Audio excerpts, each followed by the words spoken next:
നമസ്കാരം, PSC today YouTube ചാനലിലേക്ക് ഏവർക്കും സ്വാഗതം. Kerala PSC LDC LGS 2024 free കോഴ്സുകൾ നമ്മൾ ആരംഭിക്കുകയാണ്. ആ ഫ്രീ കോഴ്സിന്റെ ഭാഗമായി എന്തൊക്കെയാണ് നമ്മൾ ഉൾപ്പെടുത്തിയിരിക്കുന്നത് ചോദിച്ചു കഴിഞ്ഞാൽ, സിലബസ് അനുസരിച്ചുള്ള സമ്പൂർണ്ണമായ ടോപ്പിക് ബേസ്ഡ് ക്ലാസ്സുകൾ, അതും SCERT ബേസ്ഡ് ആയിട്ടാണ് നമ്മൾ ചെയ്യുന്നത്. അതുപോലെ തന്നെ ഓരോ ആഴ്ചയും LDC LGS മുൻകാല ചോദ്യങ്ങളും അവയുടെ റിലേറ്റഡ് ഫാക്ട്സും നമ്മൾ ചെയ്യുന്നതാണ്. അതിനോടൊപ്പം തന്നെ PSC യുടെ സ്ഥിരം ചോദ്യ മേഖലകളും അവ പഠിക്കേണ്ട കുറുക്കു വഴികളും ചർച്ച ചെയ്യുന്ന LDC LGS സൂപ്പർ മാരത്തോൺ എന്നൊരു ക്ലാസ് കൂടി നമ്മൾ ആഡ് ചെയ്തിട്ടുണ്ട്. അപ്പോൾ സുഹൃത്തുക്കൾ എല്ലാവരും നമ്മുടെ ചാനൽ സബ്സ്ക്രൈബ് ചെയ്ത് ഹെൽപ്പ് ചെയ്യുക. അതിനോടൊപ്പം തന്നെ Kerala PSC LDC LGS 2024 free course എല്ലാ സുഹൃത്തുക്കളും മാക്സിമം ഉപയോഗിക്കാൻ ശ്രമിക്കുക. നമുക്ക് സമയം കളയേണ്ട നമ്മുടെ ഇന്നത്തെ ടോപ്പിക്കിലേക്ക് പോകാം. നമ്മൾ ഇന്ന് നോക്കാൻ പോകുന്നത് 5ാം ക്ലാസ്സിലെ SCERT ടെക്സ്റ്റ് ബുക്കിലെ അടിസ്ഥാന ശാസ്ത്രത്തിലെ 2ാം ഭാഗമാണ്. എന്തൊക്കെയാണ് നമ്മൾ ഇന്ന് ചർച്ച ചെയ്യാൻ പോകുന്നത് നോക്കാം സുഹൃത്തുക്കളെ. പ്രധാനമായും നമ്മൾ ഇന്ന് 5 ചാപ്റ്ററുകളാണ് നോക്കാൻ പോകുന്നത്. ഇത്തിരി ശക്തി ഒത്തിരി ജോലി, അറിവിന്റെ ജാലകങ്ങൾ, അകറ്റി നിർത്താം രോഗങ്ങളെ, ബഹിരാകാശം, വിസ്മയങ്ങളുടെ ലോകം, ജന്തുവിശേഷം, ഇങ്ങനെയുള്ള 5 പ്രധാനപ്പെട്ട ചാപ്റ്ററുകളാണ് നമ്മൾ നോക്കാൻ പോകുന്നത്. വളരെ ലെങ്തി ആയിട്ടുള്ള ഒരു ക്ലാസ് ആണ്, അതുകൊണ്ട് സുഹൃത്തുക്കൾ ശ്രദ്ധിച്ചിരിക്കുക. നമുക്ക് സമയം കളയേണ്ട ക്ലാസ്സിലേക്ക് പോകാം. നമ്മുടെ ആദ്യത്തെ ചാപ്റ്റർ ആണ് ഇത്തിരി ശക്തിയും ഒത്തിരി ജോലിയും. ലഘുയന്ത്രങ്ങൾ. മനുഷ്യപ്രയത്നത്തെ എളുപ്പമാക്കാൻ സഹായിക്കുന്ന ചെറു ഉപകരണങ്ങളെ ലഘുയന്ത്രങ്ങൾ എന്നറിയപ്പെടുന്നു. എന്താണ് ലഘുയന്ത്രങ്ങൾ എന്ന് ചോദിച്ചു കഴിഞ്ഞാൽ, മനുഷ്യപ്രയത്നത്തെ എളുപ്പമാക്കാൻ സഹായിക്കുന്ന ചെറു ഉപകരണങ്ങളെ വിളിക്കുന്ന പേരാണ് ലഘുയന്ത്രങ്ങൾ എന്നുള്ളത്. ലഘുയന്ത്രങ്ങൾക്ക് ഉദാഹരണം ചോദിച്ചു കഴിഞ്ഞാൽ നമ്മുടെ ചുറ്റിക, കത്രിക, കത്തി, കപ്പി, ഇവയെല്ലാം നമുക്ക് എന്താ പറയാം, ലഘുയന്ത്രങ്ങളാണ് എന്ന് പറയാം. അപ്പോൾ സുഹൃത്തുക്കൾ ശ്രദ്ധിക്കുക, എന്താണ് ലഘുയന്ത്രങ്ങൾ എന്ന് ചോദിച്ചു കഴിഞ്ഞാൽ, മനുഷ്യന്റെ പ്രയത്നത്തെ അല്ലെങ്കിൽ മനുഷ്യന്റെ ജോലിയെ എളുപ്പമാക്കാൻ സഹായിക്കുന്ന ചെറിയ ഉപകരണങ്ങളെ നമ്മൾ വിളിക്കുന്ന പേരാണ് ലഘുയന്ത്രങ്ങൾ എന്നുള്ളത്. ഉദാഹരണം ചോദിച്ചു കഴിഞ്ഞാൽ എന്തൊക്കെയാണ്? ചുറ്റിക, കത്രിക, കത്തി, കപ്പി എന്നിവയാണ്. ഈ ചാപ്റ്ററിൽ നമ്മൾ ഏറ്റവും പ്രധാനമായി പഠിക്കേണ്ടതാണ് ഉത്തോലകങ്ങൾ. എന്താണ് ഉത്തോലകങ്ങൾ? ഒരു നിശ്ചിത ബിന്ദുവിനെ ആധാരമാക്കി ചലിക്കുന്ന ദൃഢദണ്ഡുകളാണ് ഉത്തോലകങ്ങൾ എന്നറിയപ്പെടുന്നത്. എന്താണ് ഉത്തോലകം എന്ന് ചോദിച്ചു കഴിഞ്ഞാല്, ഒരു നിശ്ചിത ബിന്ദുവിനെ ആധാരമാക്കിക്കൊണ്ട് ചലിക്കുന്ന ദൃഢദണ്ഡുകളാണ് ഉത്തോലകങ്ങൾ എന്ന് പറയുന്നത്. ഉത്തോലകങ്ങൾ ജോലി ലഘൂകരിക്കാൻ സഹായിക്കുന്നു. ഉത്തോലകങ്ങള് ഒരു ജോലിയെ ലഘൂകരിക്കുവാൻ സഹായിക്കുന്നു. ഉത്തോലകങ്ങളെല്ലാം ലഘുയന്ത്രങ്ങളാണ്. പഠിച്ചോളനെ, ഇമ്പോർട്ടന്റ് ആണ്. ഉത്തോലകങ്ങളെല്ലാം ലഘുയന്ത്രങ്ങളാണ്. അപ്പോ ഒരു നിശ്ചിത ബിന്ദുവിനെ ആധാരമാക്കി ചലിക്കുന്ന ദൃഢദണ്ഡുകളാണ് ഉത്തോലകങ്ങൾ എന്ന് പറയുന്നത്. സുഹൃത്തുക്കൾ ചിത്രത്തിലേക്ക് ശ്രദ്ധിക്കുക. കണ്ടോ, ഒരു വ്യക്തി ഒരു നീളമുള്ള ഒരു കമ്പി കൊണ്ട് ഒരു പാറയെ തള്ളി മാറ്റാൻ ശ്രമിക്കുന്ന ഒരു ചിത്രമാണ് നമ്മളിവിടെ കാണുന്നത്. ഇതിലൊരു നിശ്ചിത ബിന്ദു എന്ന് പറഞ്ഞിരിക്കുന്നത് കണ്ടോ സുഹൃത്തുക്കളെ, താഴെ ഒരു ചെറിയ പാറ കഷ്ണം വെച്ചിരിക്കുന്നത്. ഇതിനെയാണ് നമ്മൾ ആ നിശ്ചിത ബിന്ദു എന്ന് പറയുന്നത്. ആ നിശ്ചിത ബിന്ദുവിനെ ആധാരമാക്കിക്കൊണ്ടാണ് ആ മനുഷ്യൻ എന്ത് ചെയ്യുന്നത്? ആ പാറക്കല്ലിനെ കമ്പി ഉപയോഗിച്ച് തള്ളി നീക്കാൻ ശ്രമിക്കുന്നത്, അല്ലെ? അപ്പോൾ ഇത്തരത്തിലുള്ള ദൃഢദണ്ഡുകളെ അല്ലെങ്കിൽ ഒരു കൂട്ടം ദണ്ഡുകളെ നമ്മൾ വിളിക്കുന്ന പേരാണ് ഉത്തോലകങ്ങൾ എന്നുള്ളത്. ഉത്തോലകങ്ങൾ ജോലി ലഘൂകരിക്കുവാൻ സഹായിക്കുന്നു. അതിനോടൊപ്പം തന്നെ ഇമ്പോർട്ടന്റ് ആയിട്ട് പഠിക്കാനുള്ളതാണ്, ഉത്തോലകങ്ങളെല്ലാം ലഘുയന്ത്രങ്ങൾക്ക് ഉദാഹരണമായിരിക്കും. പഠിക്കുക. ഇനി നമുക്കിതിൽ പ്രധാനമായി പഠിക്കുവാനുള്ള 3 വാക്കുകളാണ് നമ്മൾ കുഞ്ഞു ക്ലാസ് മുതലേ കേൾക്കുന്നതാണ്. PSC പഠിക്കുന്ന എല്ലാ ഉദ്യോഗാർത്ഥികളും ഫിസിക്സ് എന്ന് പറയുന്ന മേഖലയിൽ പഠിക്കുന്ന പോയിന്റ് ആണ് ധാരം, യജ്ഞം, രോധം. ഇത് 3 പഠിക്കാത്ത ഒരു PSC ഉദ്യോഗാർത്ഥിയും കാണില്ല. സുഹൃത്തുക്കൾക്ക് എല്ലാവർക്കും അറിയാവുന്ന പോയിന്റ് ആണ് ധാരമെന്നും യജ്ഞമെന്നും രോധമെന്നും പറയുന്നത്.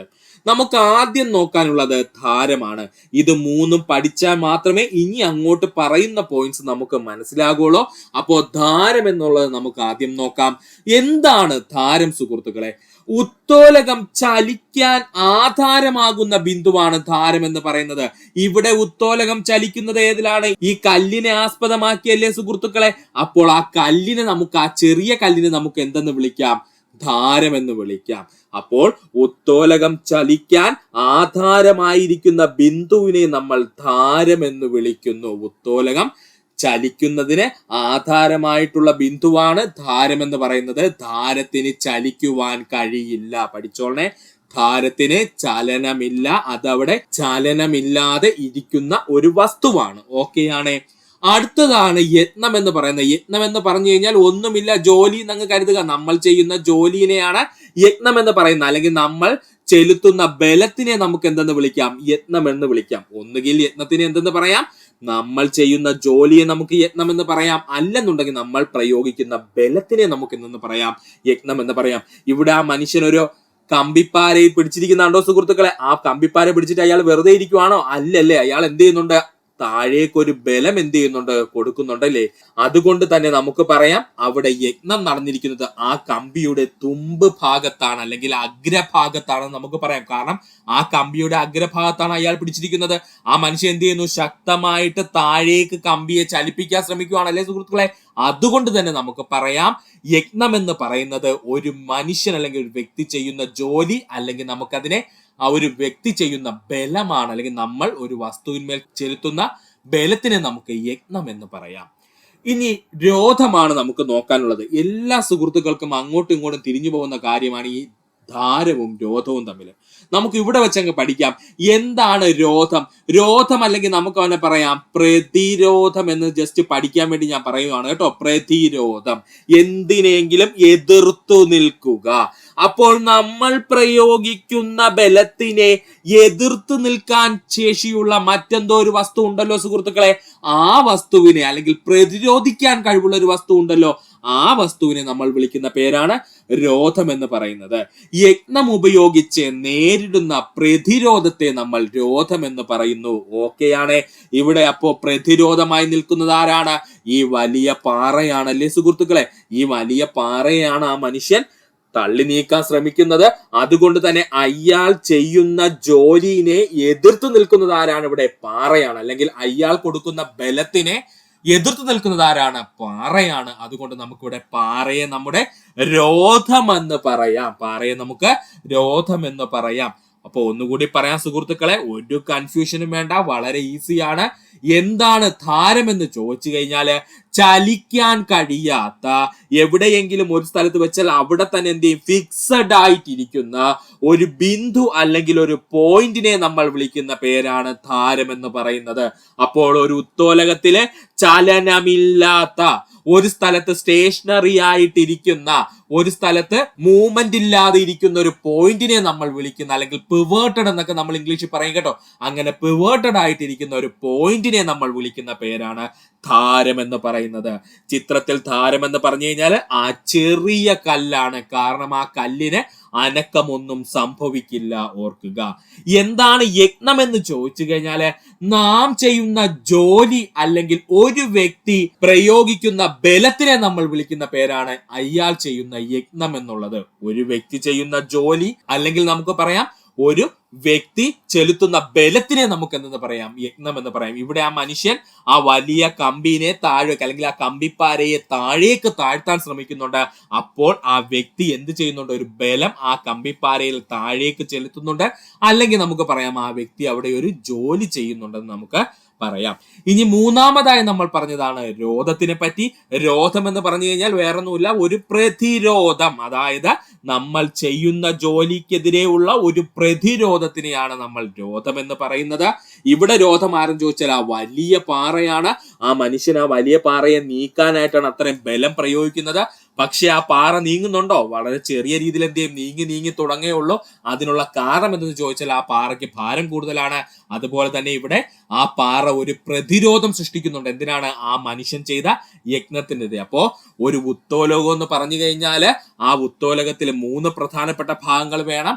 ഒരു ധാരവും, ഒരു രോധവും, ഒരു യജ്ഞവും വേണം. ഇവ 3ഉം ചേരുമ്പോഴാണ് അതൊരു ഉത്തോലകമായി മാറുന്നത്. സുഹൃത്തുക്കൾ, ഈ ഭാഗം വ്യക്തമായിട്ട് പഠിക്കുക. അടുത്തതായി PSC സ്ഥിരം ചോദിക്കുന്ന ചോദ്യമേഖലയിലേക്കാണ് നമ്മൾ കടക്കാൻ പോകുന്നത്. ലഘുയന്ത്രങ്ങളിൽ യജ്ഞത്തിന്റെ സ്ഥാനം മാറ്റി ക്രമീകരിച്ചുകൊണ്ട് പ്രവൃത്തി കൂടുതൽ എളുപ്പമാക്കുവാൻ കഴിയുന്നു. ലഘുയന്ത്രങ്ങളിലെ യജ്ഞം എന്ന് പറഞ്ഞു കഴിഞ്ഞാൽ നമ്മൾ പറഞ്ഞു, ഒന്നുകിൽ അവനെ നമുക്ക് പറയാം നമ്മൾ ചെയ്യുന്ന ജോലി, അല്ലെങ്കിൽ നമുക്ക് അവനെ എന്തെന്ന് വിളിക്കാം സുഹൃത്തുക്കളെ? ഈസി ആയിട്ട് ബലം എന്ന് വിളിക്കാം. അപ്പോ നമ്മൾ ചെയ്യുന്ന ജോലി അല്ലെങ്കിൽ ബലത്തിന്റെ സ്ഥാനം അങ്ങോട്ടോ ഇങ്ങോട്ടോ ഒക്കെ മാറ്റി വെച്ചുകൊണ്ട് നമ്മൾ ചെയ്യുന്ന പ്രവൃത്തിയെ ഈസിയാക്കാൻ പറ്റും, അല്ലെങ്കിൽ എളുപ്പമാക്കാൻ പറ്റും.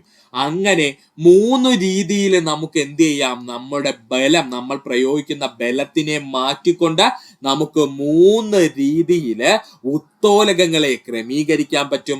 അങ്ങനെ 3 രീതിയിൽ ഉത്തോലകങ്ങളെ നമ്മൾ ക്രമീകരിക്കുന്ന വഴി നമ്മൾ ചെയ്യുന്ന ജോലി അല്ലെങ്കിൽ പ്രവൃത്തി എന്ത് ചെയ്യും, വളരെ ഈസി ആക്കാൻ നമുക്ക് കഴിയും. അവ എന്തൊക്കെയാണെന്ന് നമുക്കൊന്ന് നോക്കാം. ഒന്നാമത്തതിനെ നമ്മൾ വിളിക്കുന്ന പേരാണ് ഒന്നാം വർഗ ഉത്തോലകം. ഒന്നാമത്തവനെ നമ്മൾ വിളിക്കുന്ന പേരാണ് ഒന്നാം വർഗ ഉത്തോലകം. എന്താ ഒന്നാം വർഗ ഉത്തോലകം? രോധത്തിനും യത്നത്തിനും ഇടയിൽ ധാരം വരുന്നതാണ് ഒന്നാം വർഗ ഉത്തോലകം. രോധത്തിനും യത്നത്തിനും ഇടയിൽ ആര് വരുന്നു? ധാരം വരുന്നതാണ് ഒന്നാം വർഗ ഉത്തോലകം എന്ന് പറഞ്ഞു കഴിഞ്ഞാൽ ഓക്കെയാണ്. ഒന്നാം വർഗ ഉത്തോലകം എന്ന് പറഞ്ഞു കഴിഞ്ഞാൽ അപ്പോൾ രോധത്തിനും യജ്ഞത്തിനും ഇടയിൽ ആര് വരുന്നു? ധാരം വരുന്നു. രോധത്തിനും യജ്ഞത്തിനും ഇടയ്ക്ക് ആര് കയറി വരുന്നുണ്ട്? ധാരം വരുന്നുണ്ട്. ധാരം എന്ന് പറഞ്ഞു കഴിഞ്ഞാൽ അപ്പോഴേ നമ്മൾ പറഞ്ഞു അവന് അനങ്ങാൻ കഴിയില്ല, അവന് ചലനമില്ലാത്തവനാണ്. ഓക്കെയാണ്, ചലനമില്ലല്ലോ അവന്. ഇനി നമുക്ക് നമ്മുടെ എക്സാമ്പിളിലേക്ക് നോക്കാം സുഹൃത്തുക്കളെ, ശ്രദ്ധിക്കുക.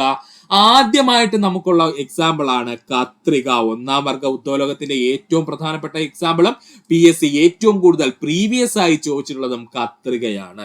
കത്രിക എങ്ങനെയാണ് ഒന്നാം വർഗ ഉത്തോലകത്തിന് ഉദാഹരണമായത് നമുക്കൊന്ന് നോക്കാം. സുഹൃത്തുക്കൾ, ഈ കത്രിക കണ്ടിട്ടുണ്ടല്ലോ. കത്രികയുടെ നടുക്ക് അല്ലെങ്കിൽ സെന്റർ ഭാഗത്ത് ഒരു ആണി അടിച്ച് കയറ്റി വെച്ചിട്ടുണ്ട് അല്ലേ സുഹൃത്തുക്കളെ? കത്രികയുടെ സെന്റർ ഭാഗത്ത് ഒരു ആണി അടിച്ച് എന്ത് ചെയ്യും? കയറ്റി വെച്ചിരിക്കും. ആ ആണി നമ്മൾ കത്രിക ഉപയോഗിക്കുമ്പോൾ അനങ്ങാറുണ്ടോ? ഇല്ല, ഒരിക്കലും ആ ആണി എന്ത് ചെയ്യില്ല, അനങ്ങാറില്ല. ആ ആണിയെ സെന്റർ പോയിന്റ് ആക്കിക്കൊണ്ട് അല്ലെങ്കിൽ മധ്യബിന്ദു ആക്കിക്കൊണ്ട് 2 പ്രധാനപ്പെട്ട കമ്പികൾ അങ്ങോട്ടും ഇങ്ങോട്ടും അനങ്ങിക്കൊണ്ടിരിക്കുമല്ലേ? ഇതാണ് കത്രികയുടെ ചലനം എന്ന് പറയുന്നത്. ഇതിനെ തന്നെയാണ് നമ്മൾ ഒന്നാം വർഗ ഉത്തോലകം എന്ന് പറയുന്നത്. വേറൊന്നുമില്ല സുഹൃത്തുക്കളെ, നമ്മൾ കത്രികയിൽ ആ വിരലുകൾ കയറ്റുന്ന ഭാഗം ഉണ്ടല്ലോ, അതാ ഈ നീല കളർ കാണിച്ചിരിക്കുന്ന ഈ ഭാഗത്തിന് നമ്മൾ വിളിക്കുന്ന പേരാണ് നമ്മുടെ യജ്ഞം എന്ന് പറയുന്നത്. ഓക്കെയാണ്. അപ്പോൾ നമ്മൾ യജ്ഞം കൊടുത്ത ഭാഗം നമുക്ക് കിട്ടി. ഇനി കത്രിക എവിടെയാണോ മുറിക്കുന്നത് അല്ലെങ്കിൽ പേപ്പർ എവിടെ വെച്ചാണോ നമ്മൾ മുറിക്കുന്നത് ആ പോയിന്റ് ആണ് നമ്മുടെ രോധം എന്ന് പറയുന്നത്. എവിടെയാണോ കത്രിക ഉപയോഗിച്ച് നമ്മൾ കട്ട് ചെയ്യാൻ ശ്രമിക്കുന്നത് അല്ലെങ്കിൽ എവിടെയാണോ ആ പേപ്പർ കട്ടാകുന്ന കത്രികയുടെ ഭാഗം ആ ഭാഗത്തെ നമ്മൾ വിളിക്കുന്ന പേരാണ് രോധം. കണ്ടോ, ഈ ഭാഗമാണ് നമ്മുടെ രോധം എന്ന് പറയുന്നത്. പിന്നെ ആ നടുക്ക് വന്നിരിക്കുന്ന ആ ഒരു ആണി പോലുള്ള ഭാഗം ഉണ്ടല്ലോ സുഹൃത്തുക്കളെ, അതാണ് നമ്മുടെ ധാരം എന്ന് പറയുന്നത്. കാരണം ധാരം എന്ന് പറയുന്നത് എന്തു വന്നാലും അനങ്ങൂല, അവൻ അങ്ങനെ സ്റ്റേഷനറി ആയിട്ട് ചലനമില്ലാതിരിക്കും. ആരാണ്? ധാരം എന്ന് പറയുന്നത്. അപ്പോ ഒന്നാം വർഗ ഉത്തോലകത്തിന് ഉദാഹരണം ചോദിച്ചു കഴിഞ്ഞാൽ അത് ഒന്നാമത്തത് കത്രിക. ഇതേ സെയിം പരിപാടി തന്നെയാണ് കട്ടിംഗ് പ്ലെയറിൽ നടക്കുന്നത്. കട്ടിംഗ് പ്ലെയറിന്റെ നടുക്ക് ഭാഗത്ത് സുഹൃത്തുക്കൾ കണ്ട ഒരു പോയിന്റ്, ഈ പോയിന്റ് എന്ത് ചെയ്യത്തില്ല, അനങ്ങത്തില്ല. ഈ പോയിന്റ് അവിടെ ഫിക്സ് ചെയ്ത് വെച്ചിരിക്കുകയാണ്. ഇനി നമ്മുടെ ആ പിടി കണ്ടോ, ഇവിടെയാണ് നമ്മുടെ യജ്ഞം എന്ന് പറയുന്നത്. എവിടെയാണോ നമ്മുടെ കട്ടിംഗ് പ്ലെയർ ഉപയോഗിക്കുന്ന അല്ലെങ്കിൽ കട്ട് ചെയ്യുന്ന ആ ഭാഗം, നമ്മുടെ വയറുകളൊക്കെ കട്ട് ചെയ്യാനാണ് നമ്മൾ കട്ടിംഗ് പ്ലെയർ ഉപയോഗിക്കുന്നത്. ആ വയറുകൾ കട്ട് ചെയ്യുന്ന ഭാഗമാണ് എന്തായിട്ട് വരുന്നത്? രോധമായിട്ട് വരുന്നത്. ഇനി ആ നടുക്ക് നമ്മൾ പറഞ്ഞില്ലേ ഒരു സ്ക്രൂ പോലുള്ള പോയിന്റ് ഉണ്ടായിരിക്കുമെന്ന്, ആ പോയിന്റിന് നമ്മൾ പറയുന്ന പേരാണ് നമ്മുടെ ധാരം എന്ന് പറയുന്നത്. അപ്പോ കട്ടിംഗ് പ്ലെയറും ഒന്നാം വർഗ ഉത്തോലകത്തിന് ഉദാഹരണമാണ്. ഇനി നമ്മൾ പറയുന്ന ഒന്നാം വർഗ ഉത്തോലകത്തിന് മറ്റൊരു ഉദാഹരണമാണ് ത്രാസ് എന്ന് പറയുന്നത് അല്ലെ. നമ്മുടെ കോമൺ ബാലൻസ് നമ്മൾ ഇംഗ്ലീഷിൽ പറയാം, അല്ലെങ്കിൽ മലയാളത്തിൽ നമ്മുടെ സ്വന്തം ത്രാസ്. ഈ ത്രാസിന്റെ മധ്യഭാഗം സുഹൃത്തുക്കൾ ശ്രദ്ധിച്ചിട്ടുണ്ടോ? അവിടെ ഒരു ആണി ഇങ്ങനെ അടിച്ചു വെച്ചിട്ട് ആ ആണിയെ മധ്യഭാഗമാക്കിക്കൊണ്ടാണ് അല്ലെ ഈ കമ്പി അങ്ങോട്ടും ഇങ്ങോട്ടും ചലിക്കുന്നത്. കമ്പി മേലേക്കും താഴേക്കും ചലിക്കുന്ന അല്ലേ സുഹൃത്തുക്കളെ? മധ്യഭാഗം പോയിന്റ് ആക്കിക്കൊണ്ടാണ് ത്രാസിലെ ആ തട്ടും അതിനോടൊപ്പം തന്നെ ഒരു കമ്പിയുമുണ്ട്, അത് മേലേക്കും താഴേക്കും ചലിക്കുന്നത്. ഈസിയാണ്. ഇവിടെ എന്താ സംഭവിക്കുന്നത് ചോദിച്ചാല്, ഇവിടെ ഈ മധ്യഭാഗത്തുള്ള കമ്പി ഉണ്ടല്ലോ അല്ലെങ്കിൽ ആ ഫിക്സ് ചെയ്തിരിക്കുന്ന പോയിന്റിനെയാണ് നമ്മൾ ധാരം എന്ന് പറയുന്നത്. ഓക്കെയാണ്. നമ്മൾ എവിടെയാണോ ബലം ഉപയോഗിക്കുന്നത് ഇവിടെ വരുന്ന കേസ് വേറൊന്നുമല്ല, ഇവിടെ ലെഫ്റ്റും ഉണ്ട് റൈറ്റും ഉണ്ട് അല്ലെ. ഇവിടെ ലെഫ്റ്റും ഉണ്ട് അതുപോലെ തന്നെ റൈറ്റും ഉണ്ട്. അപ്പോൾ എവിടെയാണോ നമ്മൾ വെയിറ്റ് വെക്കുന്നത് അതാണ് നമ്മുടെ യജ്ഞം എന്ന് പറയുന്നത്. എവിടെയാണോ നമ്മൾ വെയിറ്റ് വെക്കുന്നത് അത് നമ്മുടെ യജ്ഞവും, അതുപോലെ എവിടെയാണോ നമ്മൾ സാധനം വെക്കുന്നത് അത് നമ്മുടെ രോധവുമായിട്ട് വരും. അത് അങ്ങോട്ടും ഇങ്ങോട്ടും വരാം കേട്ടോ, പ്രശ്നമില്ല. കാരണം ത്രാസിനെ സംബന്ധിച്ചിടത്തോളം തുലനം നോക്കുകയാണ് ചെയ്യുന്നത്. അതുകൊണ്ട് യജ്ഞവും രോധവും അങ്ങോട്ടും ഇങ്ങോട്ടും വന്നാലും പ്രശ്നമില്ല. പക്ഷെ ധാരം നടുക്ക് തന്നെ വരണം, അത്രയേ നമുക്കുള്ളൂ. ഒന്നാം വർഗ ഉദ്വലകമാണെങ്കിൽ ധാരം യജ്ഞത്തിനും രോധത്തിനും ഇടയ്ക്ക് തന്നെ വരണം, അല്ലെങ്കിൽ രോധത്തിനും യജ്ഞത്തിനും ഇടയ്ക്ക് തന്നെ വരണം. അതായത് ധാരം നടുക്ക് തന്നെ വരണം. സുഹൃത്തുക്കളെ, അടുത്ത നമ്മുടെ ഉദാഹരണമാണ് നഖംവെട്ടി എന്ന് പറയുന്നത്. നഖംവെട്ടി എങ്ങനെയാണ് ഒന്നാം വർഗ ഉദ്യോഗത്തിന് ഉദാഹരണമായത് എന്ന് ചോദിച്ചു കഴിഞ്ഞാൽ വേറൊന്നുമില്ല, നഖംവെട്ടി എല്ലാ സുഹൃത്തുക്കളും കണ്ടിട്ടുണ്ടായിരിക്കും. നഖംവെട്ടിയുടെ ഏറ്റവും എൻഡ് പോയിന്റിൽ ഒരു ആണി പോലൊരു സാധനം ഇങ്ങനെ അകത്തേക്ക് കയറി പോയിരിക്കുന്നത് നമ്മൾ എല്ലാവരും ശ്രദ്ധിച്ചിട്ടുണ്ടായിരിക്കും അല്ലെ സുഹൃത്തുക്കളെ? ഈ പോയിന്റ് എന്ന് പറയുന്നത് ഒരിക്കലും ചലിക്കില്ല. അതുകൊണ്ട് തന്നെ നമുക്ക് ധാരം എന്ന് പറയാം. ഇനി സുഹൃത്തുക്കളെ, എവിടെയാണ് നമ്മളിവിടെ ബലം പ്രയോഗിക്കുന്നത്? നമ്മുടെ കൈ എവിടെയാണ് പിടിക്കുന്നത്? ഈ പറഞ്ഞിരിക്കുന്ന ഈ ഒരു പോയിന്റിലാണല്ലേ. അതുകൊണ്ട് നമുക്ക് ഇവനെ വിളിക്കാം യജ്ഞമെന്ന്. ഇവനെ നമുക്ക് യജ്ഞമെന്ന് വിളിക്കാം. ഇനി എവിടെയാണ് നമ്മുടെ നഖം കയറ്റി വെച്ച് നമ്മൾ കട്ട് ചെയ്യുന്നത്? ഈ ഒരു പോയിന്റിലല്ലേ സുഹൃത്തുക്കളെ, ഈ ബ്ലേഡ് പോലുള്ള മൂർച്ചയുള്ള ഭാഗത്ത്. ഈ ഭാഗത്തിന് നമുക്ക് രോധം എന്ന് പറയാം. അപ്പോ യജ്ഞത്തിനും രോധത്തിനും ഇടയ്ക്ക് ആര് വന്നു? ധാരം വന്നു. അതുകൊണ്ട് നഖം വെട്ടിയും എന്ന ഉദാഹരണമാണ്, ഒന്നാം വർഗ ഉത്തോലകത്തിന് ഉദാഹരണമാണ്. അടുത്തതാണ് സീസോ എന്ന് പറയുന്നത്. സീസോ പറഞ്ഞു കഴിഞ്ഞാലും ഇതുപോലെ തന്നെയാണ്. സീസോയുടെ മധ്യഭാഗം സുഹൃത്തുക്കൾ ശ്രദ്ധിച്ചു കഴിഞ്ഞാൽ ഒരു ആണി കയറ്റി ഇങ്ങനെ വെച്ചിരിക്കും, അല്ലെങ്കിൽ ഒരു കമ്പ് കയറ്റി വെച്ചിരിക്കും. ആ ആണിയെ രണ്ട് വശത്തു നിന്ന് നമ്മൾ എന്ത് ചെയ്യും? ഇങ്ങനെ പ്രൊട്ടക്ട് ചെയ്ത്, അല്ലെങ്കിൽ എന്താണ്, ഈ തറയിൽ ഇങ്ങനെ ഉറപ്പിച്ചിരിക്കും. അതിന് നടുക്കൂടെയാണ് മറ്റൊരു കമ്പി എന്ത് ചെയ്യുന്നത്? കടന്നു പോകുന്നത്. അതിന്റെ എൻഡിൽ എന്ത് ചെയ്യും? രണ്ട് വ്യക്തികൾ ഇരിക്കും. ത്രാസിന്റെ സെയിം പരിപാടി തന്നെയാണ്. ഒരു സ്ഥലത്ത് നമുക്ക് വേണമെങ്കിൽ യജ്ഞം എന്ന് വിളിക്കാം, അതിന്റെ മറ്റൊരറ്റം നമുക്ക് എന്തെന്ന് വിളിക്കാം? രോധം എന്ന് വിളിക്കാം. എപ്പോഴും നടുക്ക് എന്തായിരിക്കും? ധാരമായിരിക്കും. ധാരം എന്ന് പറയുന്നത് മൂവ്മെന്റ് ഇല്ലാത്ത പോയിന്റ് ആണ്, അല്ലെങ്കിൽ ചലനമില്ലാത്ത പോയിന്റ് ആണ്. അപ്പോൾ ആ ചലനമില്ലാത്ത പോയിന്റിനെ ആസ്പദമാക്കിക്കൊണ്ട് എന്ത് ചെയ്യുന്നു? യജ്ഞവും രോധവും കൂടെ തുലനമാകാൻ ശ്രമിച്ചു കൊണ്ടിരിക്കും. ഇതാണ് സീസോയുടെ പ്രവർത്തനം. ത്രാസിന്റെ മറ്റൊരു രീതിയിലുള്ള പ്രവർത്തനം തന്നെയാണ് കേട്ടോ. അപ്പോൾ ഇത്രയും ഭാഗം സുഹൃത്തുക്കൾ ശ്രദ്ധിക്കുക. ഒന്നാം വർഗ ഉദ്ദോലകം ഇത്രയും ഇമ്പോർട്ടന്റ് ഉള്ളത് കൊണ്ടാണ് എക്സ്പ്ലെയിൻ ചെയ്ത് പറഞ്ഞത്. സുഹൃത്തുക്കൾ പഠിക്കുക. ഒന്നാം വർഗ ഉദ്ദോലകത്തിന്റെ ഉദാഹരണം ചോദിച്ചാല് കത്രിക, കട്ടിംഗ് പ്ലെയർ, ത്രാസ്, നഖംവെട്ടി, സീസോ. അപ്പോൾ ഒന്നാം വർഗ ഉദ്ദോലകമാണ് PSC ചോദിക്കുന്നെങ്കിൽ ഒറ്റ കാര്യം മാത്രം ചിന്തിക്കുക. എന്താണ് നമ്മൾ പറഞ്ഞത്? ധാരം എന്ന് പറയുന്നത് മധ്യഭാഗത്തായിരിക്കണം. ധാരം എന്ന് പറയുന്നത് മധ്യഭാഗത്തായിരിക്കണം. അതിൽ യാതൊരു വ്യത്യാസവുമില്ല. ധാരം എന്ന് പറയുന്നത് മധ്യഭാഗത്താണെങ്കിൽ മാത്രമേ നമുക്ക് ഒന്നാം വർഗ ഉദ്ദോലകമാണ് എന്ന് പറയാൻ പറ്റൂ. പഠിക്കുക. അടുത്തതാണ് രണ്ടാം വർഗ ഉത്തോലകം. രണ്ടാം വർഗ ഉത്തോലകം വളരെ ഈസിയാണ് പഠിക്കാൻ. യജ്ഞത്തിനും ധാരത്തിനും ഇടയിൽ രോധം വരികയാണെങ്കിൽ അത്തരം ഉത്തോലകങ്ങളാണ് രണ്ടാം വർഗ ഉത്തോലകങ്ങൾ. അപ്പോ ഒന്നാം വർഗ ഉത്തോലകത്തിൽ നമ്മൾ പറഞ്ഞു നടുക്കാര് വരണമെന്ന് പറഞ്ഞു, ധാരം വരണമെന്ന് പറഞ്ഞു. രണ്ടാം വർഗ ഉദ്ദോലകത്തിൽ നമുക്ക് എന്ത് വരണം? രോധം വരണം. അല്ലെങ്കിൽ എന്താണ്? പ്രതിരോധം എപ്പോഴും എവിടെയായിരിക്കണം? നടുക്കായിരിക്കണം. പ്രതിരോധം എപ്പോഴും നടുക്കായിരിക്കണം. എന്താണ്? രണ്ടാം വർഗ ഉദ്ദോലകത്തില്. അപ്പൊ നമുക്ക് സമയം കളയേണ്ട, നമുക്ക് ഉദാഹരണം നോക്കാം. ഒന്നാമതായിട്ട് നമ്മൾ പറയുന്നതാണ് പാക്കുവെട്ടി. സുഹൃത്തുക്കളെ, പാക്കുവെട്ടി കുറച്ച് സുഹൃത്തുക്കളെ കണ്ടു കാണും, ഇല്ലെങ്കിൽ ശ്രദ്ധിക്കുക ചിത്രത്തിലേക്ക്. ഇതാണ് പാക്കുവെട്ടി എന്ന് പറയുന്നത്. പാക്കുവെട്ടിയുടെ ഈ എൻഡ് പോയിന്റ് നമ്മൾ എന്ത് ചെയ്തു വെച്ചിട്ടുണ്ട് സുഹൃത്തുക്കളെ? ഒരു ആണി അടിച്ച് കയറ്റി ഫിക്സ് ആക്കി വെച്ചിട്ടുണ്ട്. അതുകൊണ്ട് ഈ എൻഡ് പോയിന്റിന് നമുക്ക് വിളിക്കാം ധാരമെന്ന്. ഇനി എവിടെയാ സുഹൃത്തുക്കളെ നമ്മൾ ബലം പ്രയോഗിക്കുന്നത്? ഈ ഹാൻഡിൽ പോലെ ഇരിക്കുന്ന ഭാഗത്തല്ലേ സുഹൃത്തുക്കളെ നമ്മൾ ബലം പ്രയോഗിക്കുന്നത്? അതുകൊണ്ട് ഈ ഹാൻഡിൽ പോലെ, അല്ലെങ്കിൽ ആ കൈപ്പിടി പോലെ ഇരിക്കുന്ന ഭാഗത്ത് നമുക്ക് വിളിക്കാം യജ്ഞമെന്ന്. ഓക്കെ ആയേ? ഇനി എവിടെയാണ് നമ്മൾ പാക്ക് വെക്കുന്ന? കണ്ടോ, ഈ മൂർച്ചയുള്ള ഈ ഒരു വളഞ്ഞിരിക്കുന്ന ഭാഗത്താണ് നമ്മൾ പാക്ക് വെച്ച് കട്ട് ചെയ്യുന്നത്. ഈ ഭാഗത്തെ നമുക്ക് എന്തെന്ന് വിളിക്കാം? രോധം എന്ന് വിളിക്കാം. അപ്പോൾ ഓക്കെ ആയേ? ധാരത്തിനും യജ്ഞത്തിനും ഇടയ്ക്ക് രോധം വന്നു കഴിഞ്ഞു. അതുകൊണ്ട് നമുക്ക് പാക്കുവെട്ടിയെ രണ്ടാം വർഗ ഉത്തോലകം എന്ന് വിളിക്കാം. ഇപ്പൊ മനസ്സിലായോ എന്തുകൊണ്ടാണ് പാക്കുവെട്ടിയെ രണ്ടാം വർഗ ഉത്തോലകം എന്ന് വിളിക്കുന്നതിന് കാരണം? ധാരത്തിനും യജ്ഞത്തിനും ഇടയ്ക്ക് രോധം വരുവാണോ എങ്കിൽ അത് രണ്ടാം വർഗ ഉത്തോലകത്തിന് ഉദാഹരണമാണ്. ഇതേ സെയിം പരിപാടി തന്നെയാണ് നാരങ്ങ ഞെക്കിയിലും വരുന്നത്. നാരങ്ങ ഞെക്കി നമ്മുടെ എല്ലാവരുടെ വീട്ടിലും ഉണ്ടല്ലേ സുഹൃത്തുക്കളെ? ഈ നാരങ്ങ ഞെക്കിയുടെ ഏറ്റവും എൻഡ് ഭാഗം എന്ന് പറയുന്നത്, അല്ലെങ്കിൽ ആ തുടക്ക ഭാഗം എന്ന് പറയുന്നത് ഒരു ഫിക്സഡ് ആയിട്ടുള്ള പോയിന്റ് ആയിരിക്കും, അല്ലെങ്കിൽ ചലനമില്ലാത്ത ഒരു ഭാഗമായിരിക്കും. എന്നാൽ നമ്മുടെ ഈ നാരങ്ങ ഞെക്കിയുടെ ഹാൻഡിൽ, അല്ലെങ്കിൽ ആ പിടിക്കുന്ന ഭാഗത്താണ് നമ്മൾ എന്ത് ചെയ്യുക? ബലം കൊടുക്കുന്നത്. അതുകൊണ്ട് അത് യജ്ഞമാണ്. നാരങ്ങ എവിടെയാ സുഹൃത്തുക്കളെ വെക്കുന്നത്? ഈ നടുക്ക്, ഈ ഒരു കപ്പ് പോലുള്ള ഭാഗത്തല്ലേ സുഹൃത്തുക്കളെ? അപ്പോൾ അവിടെയാണ് നമുക്ക് രോധം അനുഭവപ്പെടുന്നത്. അപ്പോൾ ധാരം നമുക്ക് ലഭിച്ചു, യജ്ഞം ലഭിച്ചു. അതിനിടയ്ക്കാണ് രോധം വരുന്നത്. അതുകൊണ്ട് നമുക്ക് എന്തെന്ന് പറയാം? അല്ലെങ്കിൽ ആ നാരങ്ങ വരുന്നത്, അതുകൊണ്ട് നമുക്ക് പറയാം നാരങ്ങ ഞെക്കി എന്ന് പറയുന്നത് രണ്ടാം വർഗ ഉദ്ദോലകത്തിന് ഉദാഹരണമാണ്. അടുത്തതാണ് വീൽ ബാരോ. രണ്ടാം വർഗ ഉത്തോലകത്തിന് PSC ചോദിച്ച് ഏറ്റവും കൂടുതൽ നെഗറ്റീവ് വാങ്ങിച്ചു കൊടുത്തിട്ടുള്ള ഒരു ഉത്തരമാണ് വീൽ ബാരോ എന്നുള്ളത്. സുഹൃത്തുക്കളെ ശ്രദ്ധിക്കുക. വീൽ ബാരോ എങ്ങനെ രണ്ടാം വർഗ ഉത്തോലകമായി എന്ന് ചോദിച്ചു കഴിഞ്ഞാല്, ഈ വീൽ ബാരോയ്ക്ക് മുന്നിലായിട്ട് ഒരു ചക്രം ഉണ്ടല്ലേ സുഹൃത്തുക്കളെ? വീൽ ബാരോ ഒക്കെ നമ്മൾ കണ്ടു കാണുമായിരിക്കും നമ്മുടെ നിത്യജീവിതത്തില്. നമ്മുടെ വീൽ ബാരോയുടെ മുന്നിൽ എന്തുണ്ട്? ഒരു ചക്രമുണ്ട്. ആ ചക്രത്തിനെ നമ്മൾ ബന്ധിപ്പിച്ചിരിക്കുന്നത് എവിടെയാണ്? ഒരു ആക്സിലാണ് അല്ലെ? ആക്സിൽ എന്ന് പറയുന്ന അല്ലെങ്കിൽ ഒരു കമ്പിക്കുള്ളിലാണ് എന്ത് ചെയ്യുന്നത്? നമ്മൾ ഈ ചക്രത്തിനെ പിടിച്ചു വെച്ചിരിക്കുന്നത്. ആ കമ്പി അനങ്ങോ സുഹൃത്തുക്കളെ? ഇല്ല. അങ്ങനെ അനങ്ങി കഴിഞ്ഞാൽ പിന്നെ ചക്രം കറങ്ങോ? കറങ്ങില്ല. അപ്പോൾ ആ കമ്പി എന്ന് പറയുന്നത് ഒരു നിശ്ചലാവസ്ഥയിൽ ഇരിക്കുന്ന ഒരു വസ്തുവാണ്, അല്ലെങ്കിൽ ഒരു ഫിക്സഡ് ആയിട്ടുള്ള പോയിന്റ് ആണ്. അതുകൊണ്ട് അവനെ നമുക്ക് വിളിക്കാം എന്തെന്ന്? ധാരമെന്ന്. ഓക്കെ ആയി, നമ്മുടെ ധാരം കിട്ടിയേ. ഇനി നമ്മുടെ വീൽ ബാരോ വലിച്ചുകൊണ്ട് പോകുന്ന അല്ലെങ്കിൽ തള്ളിക്കൊണ്ട് പോകുന്നതിന് നമുക്ക് 2 ഹാൻഡിൽ ഉണ്ടല്ലേ സുഹൃത്തുക്കളെ? വീൽ ബാരോ തള്ളിക്കൊണ്ട് പോകുന്നതിന് നമുക്ക് ഒരു ഹാൻഡിൽ ഉണ്ട്. ഈ ഹാൻഡിൽ പിടിച്ചുകൊണ്ടാണ് നമ്മൾ എന്ത് ചെയ്യുന്നത്? വീൽ ബാരോ മുന്നോട്ട് തള്ളുന്നത്. അതുകൊണ്ട് ആ പിടിക്കുന്ന ഹാൻഡിലിന്റെ ഭാഗം നമുക്ക് എന്തെന്ന് പറയാം? യജ്ഞം എന്ന് പറയാം. അവിടെയാണ് നമ്മൾ ബലം കൊടുക്കുന്നത്. അതുകൊണ്ട് നമുക്ക് ആ പിടിക്കുന്ന ഹാൻഡിലിന്റെ ഭാഗത്തെ യജ്ഞം എന്ന് പറയാം. ഇനി എവിടെയാണ് സുഹൃത്തുക്കളെ നമ്മൾ മണ്ണോ അല്ലെങ്കിൽ മറ്റു മൂവ് ചെയ്യാനുള്ള വസ്തുക്കളോ ഇടുന്നത്? ഈ വീൽ ബാരോയുടെ ഉള്ളിലല്ലേ സുഹൃത്തുക്കളെ ഈ സ്പേസ്? ഈ സ്പേസ് ആണ് നമ്മുടെ രോധം എന്ന് പറയുന്നത്. സോ ഈസി ആയിട്ട് നമുക്ക് പറയാം, ധാരത്തിനും യജ്ഞത്തിനും ഇടയിൽ ആര് വന്നിരിക്കുന്നു? രോധം വന്നിരിക്കുന്നു. അതുകൊണ്ട് വീൽ ബാരോ 2ാം വർഗ ഉത്തോലകത്തിന് ഉദാഹരണമാണ്. പഠിക്കുക. അടുത്ത പ്രധാനപ്പെട്ട ഒരു ഉദാഹരണമാണ് സുഹൃത്തുക്കളെ ബോട്ടിൽ ഓപ്പണർ. ബോട്ടിൽ ഓപ്പണർ എങ്ങനെയാണ് 2ാം വർഗ ഉത്തോലകത്തിന് ഉദാഹരണമാകുന്നത് എന്ന് ചോദിച്ചു കഴിഞ്ഞാൽ, ഇതൊരൊറ്റ മെറ്റൽ പീസായിട്ടാണ് ഇരിക്കുന്നത് അല്ലെ സുഹൃത്തുക്കളെ? നമ്മൾ നോക്കുമ്പോൾ ഒരൊറ്റ മെറ്റൽ പീസായിട്ടാണ് ഇരിക്കുന്നത്. അപ്പോഴാണ് നമുക്ക് അവിടെ കൺഫ്യൂഷൻ ഉണ്ടാവുന്നത്.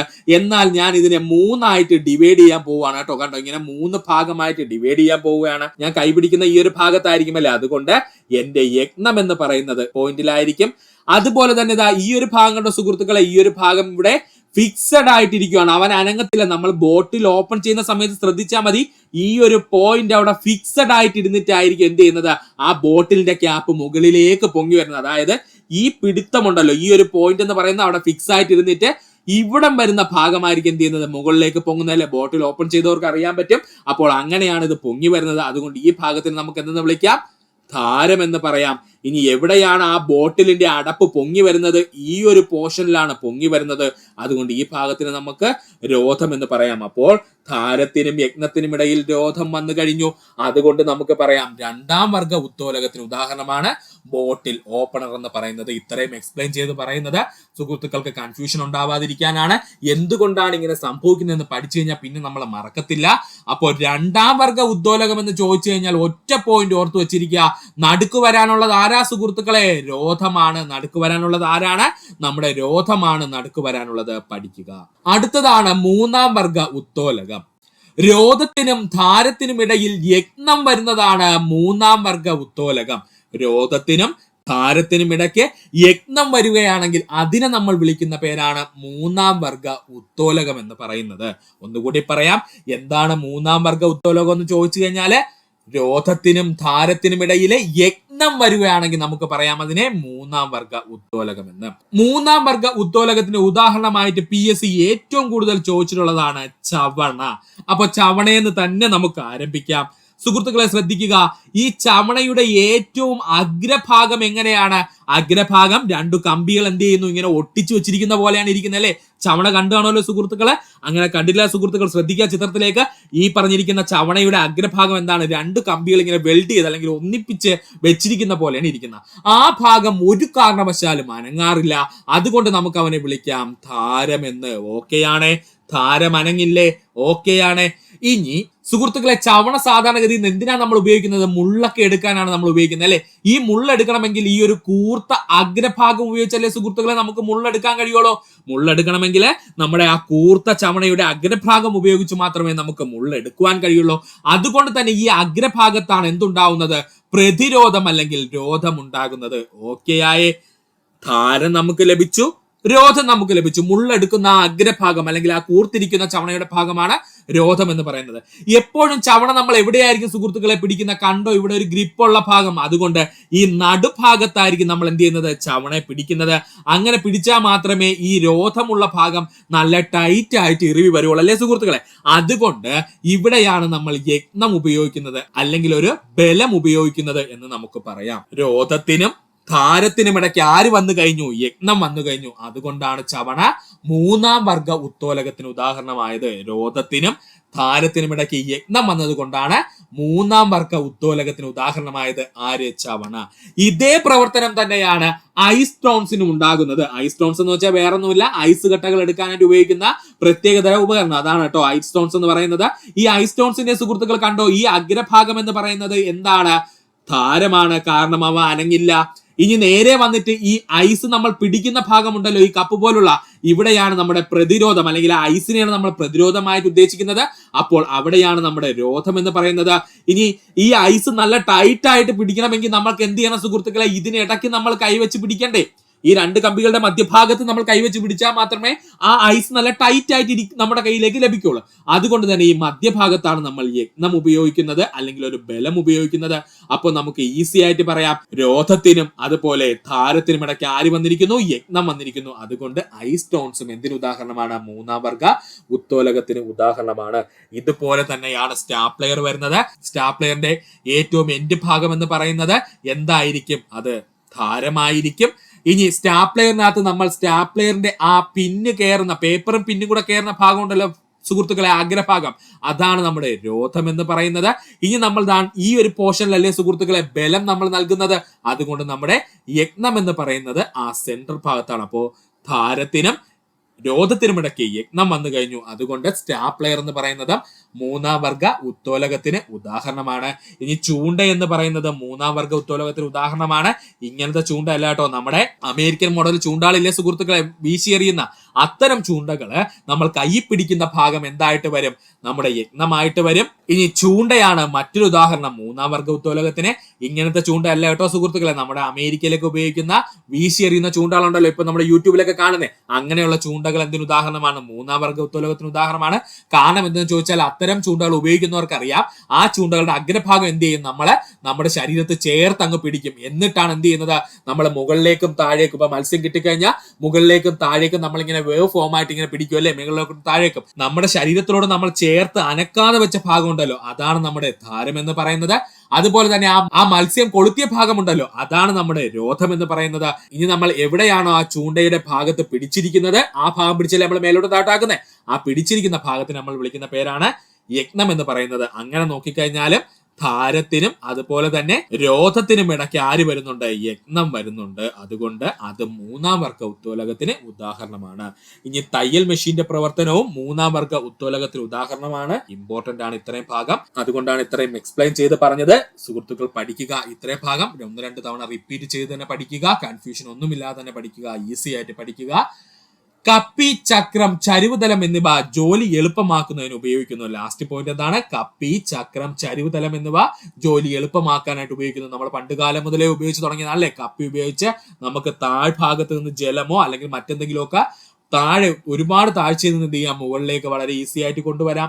ചക്രങ്ങൾ ഉപയോഗിച്ചതിന് ശേഷമാണ് നമ്മൾ എന്ത് ചെയ്തത്? കൂടുതൽ വസ്തുക്കൾ നമുക്ക് വളരെ വേഗം നിരക്കി നീക്കുന്നതിന് പകരം ചക്രങ്ങൾ ഉപയോഗിച്ച് എന്ത് ചെയ്യാം? വളരെ വേഗം നമുക്ക് തള്ളി നീക്കിക്കൊണ്ട് പോകാൻ കഴിയുന്നു. അതുപോലെ ചരിവ് തലങ്ങൾ ഉപയോഗിച്ചുകൊണ്ട് നമുക്ക് വളരെ വേഗം താഴെ നിന്ന് മുകളിലേക്കോ മുകളിൽ നിന്ന് താഴേക്കോ സാധനങ്ങൾ കൊണ്ടെത്തിക്കാൻ കഴിയുന്നു. പ്രത്യേകിച്ച് നമ്മുടെ ഹോസ്പിറ്റലൊക്കെ ചരിവ് തലങ്ങൾ ചെയ്തിരിക്കുന്നത് നമ്മൾ കണ്ടു കാണുമായിരിക്കും, ഈസി ആയിട്ട് സ്ട്രക്ചറുകൾ കൊണ്ടുപോകാൻ വേണ്ടിയിട്ട്. അതുകൊണ്ട് ഈ ഭാഗം സുഹൃത്തുക്കളെ വ്യക്തമായിട്ട് പഠിക്കുക. ഈ ചാനലിന്റെ വളർച്ച എന്ന് പറയുന്ന സുഹൃത്തുക്കളെ നിങ്ങളുടെ സബ്സ്ക്രിപ്ഷനും അതിനോടൊപ്പം തന്നെ നിങ്ങളുടെ സപ്പോർട്ടുമാണ്. ഒത്തിരി സുഹൃത്തുക്കൾ ഇപ്പോഴും സബ്സ്ക്രൈബ് ചെയ്യാതെ കാണുന്നുണ്ട്. ദയവ് ചെയ്ത് സബ്സ്ക്രൈബ് ചെയ്ത് ഈ ചാനൽ ഒന്ന് സപ്പോർട്ട് ചെയ്യുക, സഹായിക്കുക.